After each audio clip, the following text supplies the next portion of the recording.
오늘 우리가 사도행전 지금 19장 말씀을 좀 나눠보려고 합니다. 제가 아는 분의 중에 한 분은 스마트폰이나 노트북 같은 기계를 살 때 꼭 최고 사양을 갖춘 걸로 사는 분이 계세요. 그렇다고 잘 쓰냐? 또 그건 아니거든요. 그래서 제가 가끔 묻습니다. 기계를 아주 잘 쓰지도 못하면서 그렇게 비싼 최고 사양을 사냐? 그러면 이분이 늘 하는 얘기가 똑같아요. 자기는 기계를 잘 모르고 다 기계를 잘 쓰겠다고 배우는 건 귀찮고, 그래서 최고 사양으로 사서 대충 쓰면은 남들이 잘 쓰는 거랑 비슷하지 않겠냐고. 처음엔 맞는 말 같았는데 생각해 보니까 이게 맞는 말도 아니고 틀린 말도 아닌 것 같은 좀 이상한 말인데요. 맞아요. 그분 딴에는 배우는 건 싫고 남들이 이 기계를 활용하는 것만큼 어떻게 하면 좀 잘 쓸까?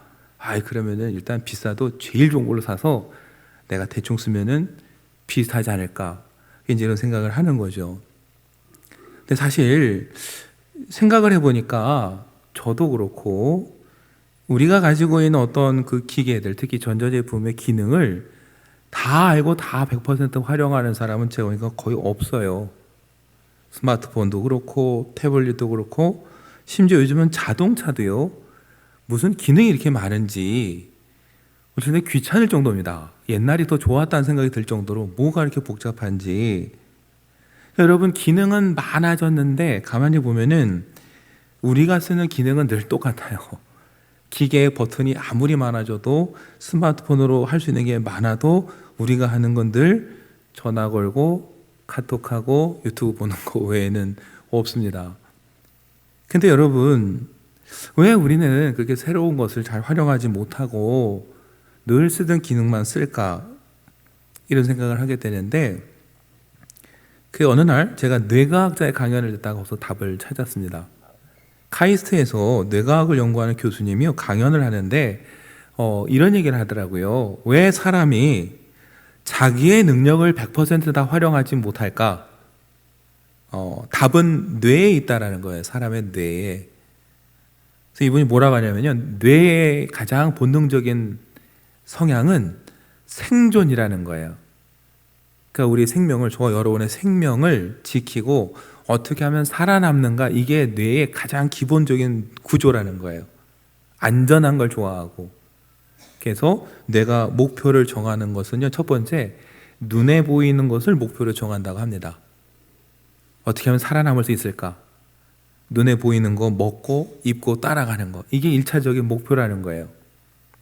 그러다가 이제 뇌가 어느 날 그 다음 목표를 한번 정해보려고 합니다.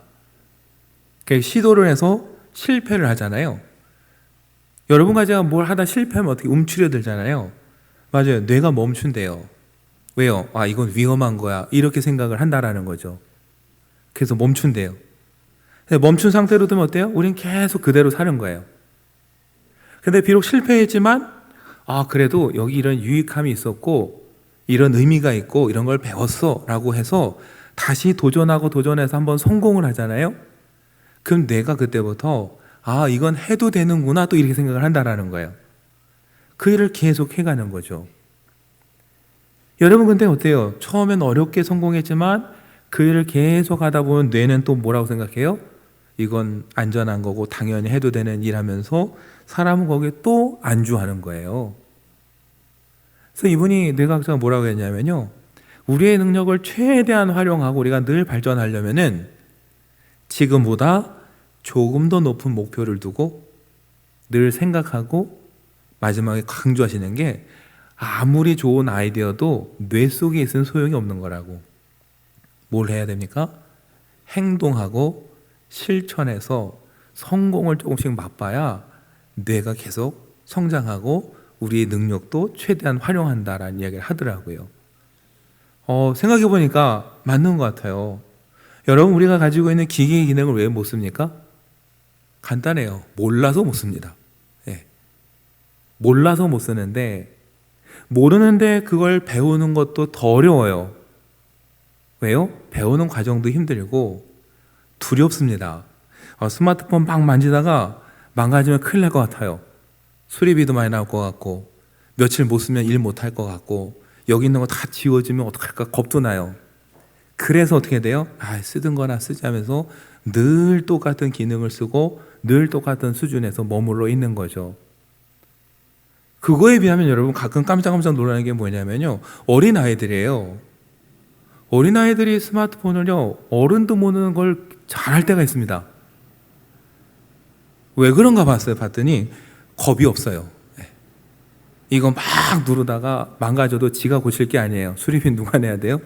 엄마 아빠가 내든지 할아버지가 내는 거지, 뭐 망가지면 새로 사달라고 쪼르지 걱정을 안 해요. 이거 하다가 잘못했을 때 그 뒤를 염려를 안 해요. 그러니까 막 눌러보고 막 하다가 이것도 되고 저것도 되는 거를 발견하는데, 저와 여러분 어때요? 그렇게 해보기에는 생각이 너무 많아요.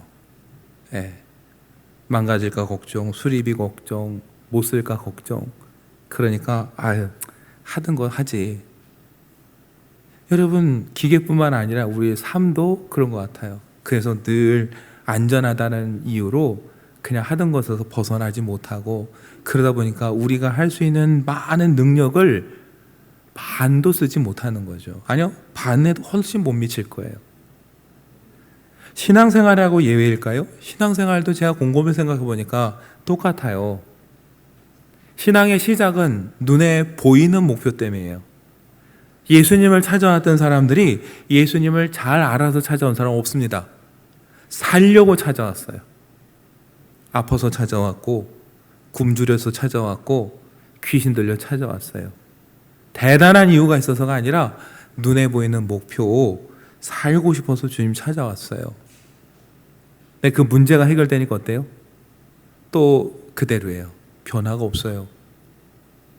그래도 어느 날 한번 주님을 따라가 보겠다고 결단을 했는데 가다가 시련을 만나요. 누군가는 또 포기합니다. 누군가는 비록 한번 시련을 만났지만 포기하지 않고 또 주님을 따라가요. 그러면 그 사람만이 누리는 은혜가 있고 그 사람만이 체험하는 기적을 거기서 경험하게 되는 거예요. 그러니까 똑같은 주님을 따라가는데 누구는 극히 일부분밖에 경험하지 못하고 누구는 점점점 큰 은혜와 기적을 경험하면서 더 많은 것들을 누리게 되는, 여러분 그 차이가 어디서 와요? 눈에 보이는 것만 쫓느냐, 보이지 않는 것을 쫓아가느냐, 쫓아가다 한번 어려움을 겪는다고 해서 포기할 거냐, 포기하지 않고 또 주님을 따라가면서 내 지경을 넓혀갈 것이냐. 여러분, 거기에 우리 영적인 생활의 차이가 있습니다. 그래서 똑같이 주님을 믿는다고 하는데 누군가는 성령이 주시는 큰 은사와 은혜와 능력을 경험하고 활용하는 사람이 있고, 누군가는 똑같이 주님을 믿는다고 하는데 변하지 않고 늘 똑같은 영역을 반복하면서 그냥 그대로 머물러 있을 때가 있는 거죠. 여러분과 저는 어떤 차원에 있을까요? 여러분 아직도 눈에 보이는 것 때문에 쫓아오는 그 수준에 있습니까? 아니면 거기서 뭔가 한 단계 더 성장하겠다고 하다가 한번 실패를 경험해서 또 멈칫하고 거기에 머물러 계십니까? 아니면 또 한 번 도전해서 성령의 능력을 체험하고 더 큰 용기로 더 큰 일에 도전하고 계십니까? 여러분, 우리 스스로 한번 되돌아볼 필요가 있어요. 그래야 우리가 날마다 성장하고 변화되게 되는 거죠. 오늘 이야기를 드린 이유가 오늘 19장에 등장하는 인물 때문에 그래요. 여러분, 바울이 에베소로 돌아옵니다. 그 앞에 어떤 일이 있었습니까? 바울이 에베소를 떠나서 갈라디아와 부르기아 땅을 다니면서 그 전에 전도했던 사람들을 막 격려하고 세워주는 동안에 바울이 떠났던 그 에베소에 아볼로라는 한 청년이 나타났었죠. 그는 학식이 있었고 일찍이 주님의 도를 배웠습니다. 믿었고 가르쳤어요. 근데 뭐라고 했습니까? 누가는 그가 요한의 세례만 알았다 그랬어요. 그를 브리스길라와 아굴라가 데려다가 하나님의 도를 더 정확히 가르쳤을 때 그는 더 성장했고 아가야로 가서 많은 사람들에게 유익을 끼쳤습니다. 그렇게 아볼로는 에베소에 와서 한 단계 더 성장하고 더 큰 능력을 가지고 아가야로 갔죠. 그리고 나서 여러분, 오늘 본문이 시작되는 거예요. 이제 아볼로가 떠난 에베소에 바울이 다시 돌아옵니다. 바울이 에베소에 돌아왔는데 여기서 제자들을 만납니다. 누가는 처음에 그냥 어떤 제자들을 만났다 그럽니다. 바울이 제자들을 만나서 물어요. 성령을 받았느냐? 그랬더니 제자들이 우리는 성령이 있다는 것도 들어보지 못했습니다. 그랬더니 바울이 그러면 너희가 무슨 세례를 받았느냐? 제자들이 대답하죠. 우리는 요한의 세례를 받았습니다. 여러분, 이 모습도 누구하고 아주 비슷해요? 아볼로하고 너무 비슷하잖아요. 아볼로도 주님을 믿었지만 요한의 세례밖에 몰랐어요. 이 제자들도 어때요? 요한의 세례만 안다 그랬어요. 여러분, 요한의 세례만 안다. 그렇다고 이 사람들이 그러면은 그리스도인이 아니고 구원받지 못했느냐? 아니에요. 여러분, 오늘 누가는 분명히 이 사람들을 제자들이라고 부릅니다. 누가가 제자들이라고 부를 때는 그리스도인을 말해요. 바울도 본문을 보시면 뭐라고 합니까? 2절에 성령을 받았느냐라고 묻는데 그 앞에 뭐라고 해요? 너희가 믿을 때에 성령을 받았냐고 묻거든요. 이걸 봐도 여러분, 이 제자들은 그리스도인이 맞아요. 구원을 받았어요. 그런데 여러분, 문제는 다른 게 아니라 그가 예수 그리스도를 통해서 누릴 그 많은 은혜와 능력 중에 극히 일부밖에 모른다라는 게 바울이 보기 안타까운 거예요. 이들이 요한의 세례만 알았습니다. 아볼로도 마찬가지죠, 여러분. 요한의 세례가 무엇을 뜻합니까? 요한이 외칠 때 회개하라 청했어요. 요한의 세례는 회개고 죄의 용서를 뜻합니다. 여러분, 그 회개와 죄의 용서를 통해 우리는 구원에 이르고 예수 그리스도를 알게 돼요. 그러나 그건 뭐예요? 예수 그리스도를 통해서 앞으로 누리게 될 많은 것들의 시작에 불과할 뿐이에요. 이제 주님을 따르는 길에 입구에 들어섰을 뿐이에요. 그런데 아볼로도 이 제자들도 거기까지밖에 배우지 못했어요. 그게 전부인 줄 알았어요. 거기 머물러 있어요. 여러분, 바울이 보기에 그게 안타까운 거예요. 믿음이 없다, 그리스도인이 아니다가 아니라 그가 구원에 이르렀지만 오히려 구원에 이르렀음에도 불구하고 주님이 주시는 수많은 은혜 중에 극히 일부밖에 모르고 누리지 못한다라는 것, 이게 안타까운 거죠. 그래서 브리스길라와 아길라도 어때요? 아볼로를 불러다가 차근차근 자세히 하나님의 도를 다시 한번 설명해 준 거죠. 이것도 똑같아요. 바울도 여러분, 그래서 그 제자들을 불러다 말합니다. 우리가 요한의 세례를 받았다, 그거밖에 모른다. 그러니까 우리가 읽은 본문 4절에 뭐라고 합니까? 바울이 그들에게 말합니다. 요한이 회개의 세례를 베풀며 백성에게 말하되 내 뒤에 오시는 이를 믿으라 하였으니 이는 곧 예수라. 요한이 그 길을 열어줬지만 결국 요한은 자기 뒤에 오시는 이를 믿으라 했고 그 뒤에 오신 분이 누구라는 거예요? 예수님이라는 거예요. 우리가 알아야 될 분은 예수님이고 그 예수님이 약속하신 성령을 통해 주시는 능력을 깨닫고 누려야지 요한의 세례만 알고 이제 구원의 초입에서 머물면서 이게 다인 거라고 생각하면 안 된다라는 거예요. 이게 안타까운 거죠. 여러분, 바울이 했던 말은 사실입니다. 요한은요, 일찍이 이렇게 말했어요. 마태복음 3장 11절에 보면은 나는 너희로 회개하게 하기 위하여 물로 세례를 베풀거니와 내 뒤에 오시는 이는 나보다 능력이 많으시니 나는 그의 신을 들기도 감당하지 못하겠노라. 그는 성령과 불로 너희에게 세례를 베푸실 것이다. 여러분, 요한은 분명히 말했어요. 내가 세례를 베푸는 건 너희로 회개하도록 하기 위해서 베푸는 세례라. 중요하죠. 그러나 요한은 또 말해요. 나보다 더 중요하시고 능력이 많은 분이 오실 것이고 그분은 성령과 불로 너희에게 세례를 베풀 것이다. 여러분, 바울의 말 그대로예요. 근데 오늘 제자들은 어디까지 온 겁니까? 회개하고 세례를 받는 것까지 왔지, 그 뒤에 예수 그리스도를 알고 그분이 약속하신 성령의 세례에 대해서는 미처 몰랐던 거예요. 아까 말씀하신 대로 우리 주면 뭐예요? 정말 좋은 기계를 선물 받고도요, 이 기계가 할 수 있는 일이 뭔지를 몰라서 늘 맨날 누르는 버튼만 누르고 그것만 쓰면서 이게 다라고 생각하는, 여러분, 그 기계를 선물해 준 사람이 보면 얼마나 안타깝고 답답하겠어요. 훨씬 더 많은 일을 할 수 있는데, 그 마음으로 어쩌면 바울은 이 제자들에게 다시 일깨워 주는 거예요.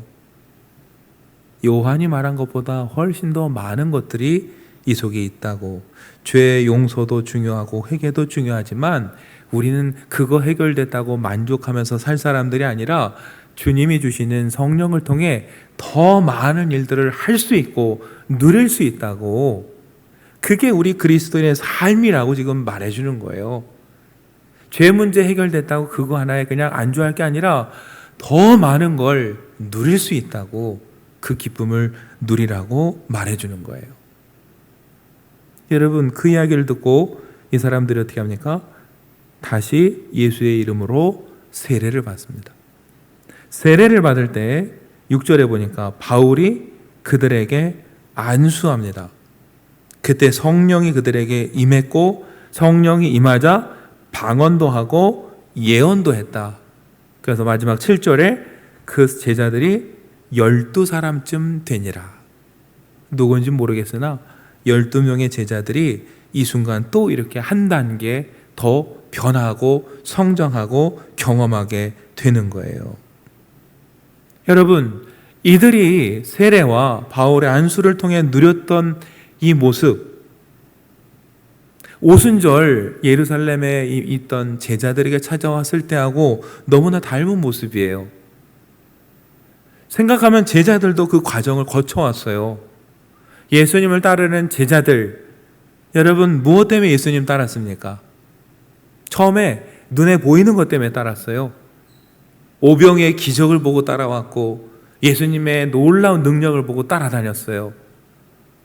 근데 예수님이 하시는 말 이해 못했고 믿지도 않았어요. 그냥 눈에 보이는 것만 따라왔어요. 그러다가 예수님이 십자가에 달리시다 다 도망갔습니다. 실패했어요. 그런데 그들이 부활한 주님을 만나면서 우리가 생각하고 우리가 아는 그 세상을 뛰어넘어서 주님이 뭔가를 하실 수 있다는 걸 다시 한번 확인하고 나니까 어때요? 변화되고 용기 있게 나서게 되는 거예요. 오순절에 성령을 기다리려 하니까 기다립니다. 그리고 성령이 임할 때 그들이 변화되고 또 한번 그들의 시야가 넓어지고 그들의 생각의 지평이 넓혀지는 거예요. 여러분과 저도 경험해보지 못한 거, 신기한 이야기를 처음 들으면 진짠가 하는 생각이 드는 게 정상이에요. 근데 대부분 진짠가 하고 그냥 끝내죠. 뭘 해야 그게 우리 있게 됩니까? 확인하고, 계속 그게 사실이라면 내가 그것을 얻으려고 해야 그것이 또 내 것이 되는 거죠. 돌아보면 여러분, 예수님의 12 사도들도 이런 과정을 거쳐서 오늘 그 자리에 서게 된 거예요. 그들이 보기에 아볼로도 이 12명의 제자들도 어때요? 예전에 자기 같아요. 이게 전부인 줄 알고 살아갔을 그 시절, 더 많은 걸 누릴 수 있는데 누리지 못하는 그걸 보면서 안타까운 거예요. 그래서 또 일깨워주고 바울도 그들을 위해 기도하는 거죠. 여러분, 그렇게 성령을 체험했던 예루살렘의 12 사도들이 어떻게 돼요? 나가서 복음을 전할 때 믿는 사람들이 늘어나고, 그들이 가서 복음을 전할 때 귀신을 쫓아내고, 베드로처럼 성전 미문에 앉아있던 사람이 걷게 되었어요. 예전의 제자들 같으면은 할 생각도 안 할 일인데 그 일을 하겠다고 결심하게 됐고, 그리고 놀라운 일들이 벌어졌습니다. 이게 뭐라고요? 성령의 능력이고, 믿는 사람들에게 주시는 능력이고 주님의 은혜예요. 근데 왜 우리가 누리지 못해요? 몰라서. 이런 게 있다는 것도 몰라서. 아는데 그게 진짜일까 의심스러워서, 확인해 보지 않아서, 한번 해보고 실패해서, 그래서 믿지 않고 포기하고, 그래서 우리가 누리지 못하는 일들이 얼마나 많은 줄 모릅니다. 여러분, 교회에서 가르치는 것 중에 중요한데 가르치기 가장 어려운 것이 뭔지 아세요? 성령입니다. 신앙생활에서 성령님만큼 중요한 게 없어요. 그런데 성령만큼 가르치기 어려운 게 없습니다. 왜 그럴까요? 보이지도 않고 잡히지도 않고 만질 수도 없어요. 여러분, 보이지도 않고 잡히지도 않고 만질 수도 없는 걸 가리키는 거, 가리키는 사람도 꽤나 답답하고요, 배우는 사람도 답답해요. 그럼에도 불구하고 여러분, 우리가 성령의 능력을 누리고 성령을 통해 주시는 은혜를 누리려면은 배워야 됩니다. 성령이 어떤 분이고 우리에게 어떤 능력을 주시는지 알아야 누리게 돼요. 그런데 아까 말했죠, 눈에 안 보이다 보니까 배우려고 하지 않아요. 그 누군가 가르치려고 하면은 배우겠다는 마음도 없어요. 겸손도 없어요. 다 안다고 생각해요. 여러분, 18장과 19장에서 우리가 꼭 기억해야 될 게 뭐냐면은, 아볼로, 학식이 많았습니다. 그러나 브리스길라와 아골라가 불러다가 하나님의 도를 가르칠 때 그는 들었어요. 천막이나 짓는 저 부부가 뭘 알겠냐고 무시하지 않고 겸손하게 배웠어요. 그럴 때 능력이 생겼어요. 12 제자들, 바울이 말할 때 겸손히 들었어요. 여러분, 그 겸손의 마음이 우리 속에 있어야 배우게 되고 듣게 되고 우리의 신앙의 영역이 넓혀지게 되는 거예요. 그리고 여러분, 배우시거든 도전해 보십시오. 보이지 않는 성령님에 대해서 가르치면 맨날 하는 얘기라고, 어떻게 하냐고, 그건 누가 증명해 줄 수 있는 게 아니라 여러분들이 도전해 보셔야 되는 거예요. 그래서 여러분이 경험해야 그것이 진리가 되는 거고, 그때 신앙의 지경이 넓혀지고 차원이 달리 되는 거예요. 누가 대신 해줄 수가 없어요. 제가 아까 말했잖아요. 뇌과학자가 뭐라고 그래요? 아무리 좋은 생각이 생겨도 뇌 안에 그 생각이 있으면 그건 소용없는 거예요. 저와 여러분의 삶에 적용이 돼야 되고 경험이 돼야 이것이 할 수 있구나라는 생각이 들 때 우리는 그 다음에 더 높은 목표를 향해 갈 수 있고 더 큰 일을 도전할 수 있게 되는 거죠.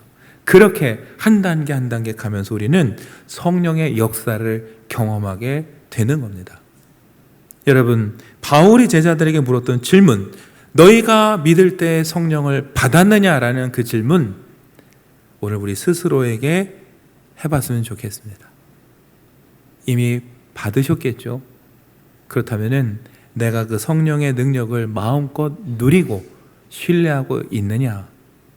그렇지 못하다면은 우리가 기도하면 좋겠습니다. 하나님, 내 눈을 열어주시고 내 지경을 넓혀주시고 성령의 더 큰 능력을 체험하는 삶이 되게 해달라고, 그 기도 가운데 응답받으시고 성령의 능력을 체험하는 여러분 되시기를 간절히 축원합니다.